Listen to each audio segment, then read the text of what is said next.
everyone. I'm Kay Mirage, And I'm Linval Mirage. and And we're the welcome. Island Gardeners. Alright. And we just wanted to welcome you to our garden show. Yeah. No, we've been getting a lot of texts and calls, and people wanted to find out, are we farmers? Where are we from? I just wanted to get a little bit more details about our garden and the garden life that we live. So we decided that, of course, we're going to share that with you. Tell you a little bit about who we are and why we started our garden. Yeah. So, So, well, again, my name is Kalila Mirage. I go by Kay, and originally from the island of Jamaica, beautiful Jamaica, so the red thing right here, and from Ocherius, the garden parrot. and I'm Linval Mirage, and originally from Spanish Town, that's in St. Catherine, Okay. south of the island. So we move and we live here in Palm Bay, Florida, which is Zone 9. B. 9B in central Florida. And of course, missing the flavor or the taste of the island, can't always get what we want. So we decided, of course, I love fruits, I love garden.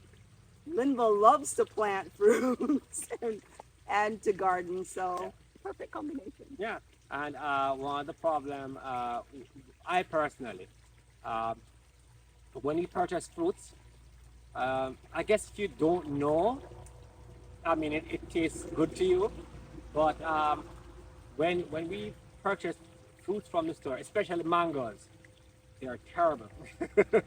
they are they are terrible quality because they pick them at a stage where they're actually nowhere near ripe. They put them down and then get them when they're ripe. They just have no flavor. All the mangoes taste the same, and that's not true. Each mango is very unique in terms of how they taste. taste. Yeah.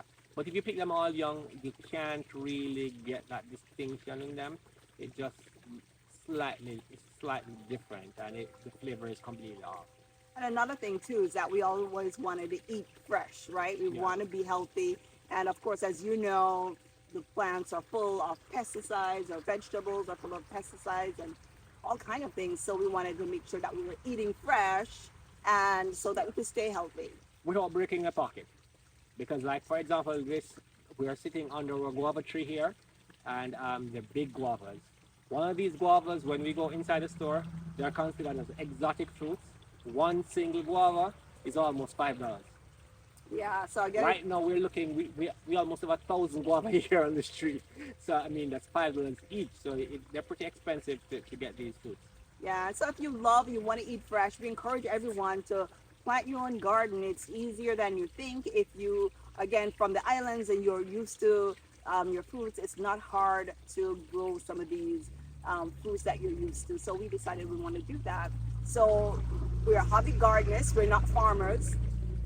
And again, you know me, I am the harvester of the family. Limbo loves gardening, Yes, I do. and he plants everything. We have how many trees? We have over 100 fruit trees, and it's been I would say very it's a very steep learning curve. Planting fruits here, coming from the islands, it's totally different. And as a result, we planted well over 300 fruit trees, and we only have over 100 to show for it. So we killed them They died. almost. They died of natural causes. 66% of them failed. Because of the soil, right? Sandy soil. Yeah. And so that we weren't. We figured just The like weather Jamaica. also, the weather also is Yeah. kind of different, and these are most of what we plant are tropical fruit trees. Yeah. So it was a learning curve, and so we're gonna teach you some of the tricks and stuff that we use to make sure that we don't lose as much trees as possible. How we make sure that the soil is the right, and also just what kind of plants grow where. 'Cause Yeah. that we also learned as well, that everything, because it's sunny in Florida, it doesn't mean it's the ideal for the plant that Yeah. you're looking to grow. Yeah. And you may have a plant, for example, we here in Zone 9B, you may have a plant that is doing extremely well, and then you have that 1 year where you get that heavy frost, and you lose a ton of trees.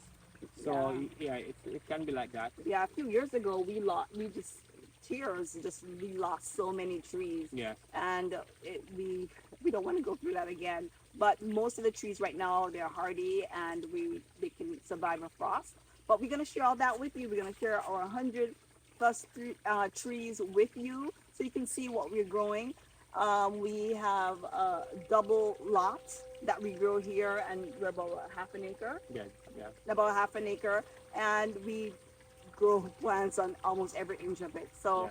we hope that you will enjoy the tour of our garden and seeing the different fruits and sharing some of the harvest. And one of the best tips I can recommend for people is, especially if you don't want to use pesticide, is to have biodiversity.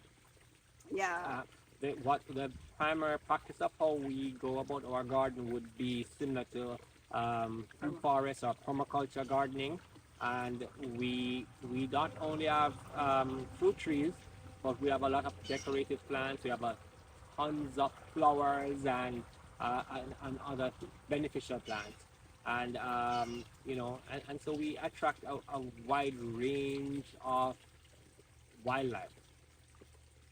Stuff. some that are we love and some that we wish they didn't come in the garden because they So partake in the harvest. yeah, but the biodiversity is primarily to get rid of the things you don't want. So, for example, when earlier this year on our grapevines, the what do you call them? Those Nathan? aphids started to go on it.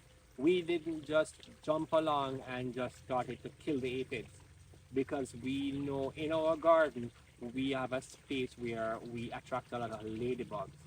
But early in the season, the ladybugs haven't started to populate yet. And if we went ahead and killed the aphid, which is a very good food source for the ladybugs, then the ladybugs will just go elsewhere to where they can find aphids. So we left those aphids there, and within a few weeks, sure enough, the ladybugs started to populate upon that, and then they just vanished. All the aphids got devoured by the ladybugs. So little things like that, that's what I personally mean when we say biodiversity. You're going to have the pests, but if you don't have the pests that the beneficial insects eat, then you won't have the beneficial insects. Yeah, so it's definitely a There's delicate a balance. right there. Yes. And for us as well, our vacant lot that we plant a lot of trees on, we didn't just bulldoze it down. We actually leave some of the Florida natives there, so that's also a way to preserve what's here already. So we actually do have quite a few plants that are Florida natives here. So again, we are just gonna show you a little bit about what we do and see if you have any questions or need any. When you say show, you mean everything in this one video? No. Oh. Over a period of time. Oh yeah, definitely over the next few weeks you kind of see the different trees and stuff that we have. Any questions that you have, Linville is happy to answer them. And we look forward to you joining us each and every week. All right. All right, so again, like, share, and subscribe if you want to learn about gardening in Zone 9B, if you are in the Central Florida area, or if you want to see some of the plants and stuff that we have, you can check out our Etsy store.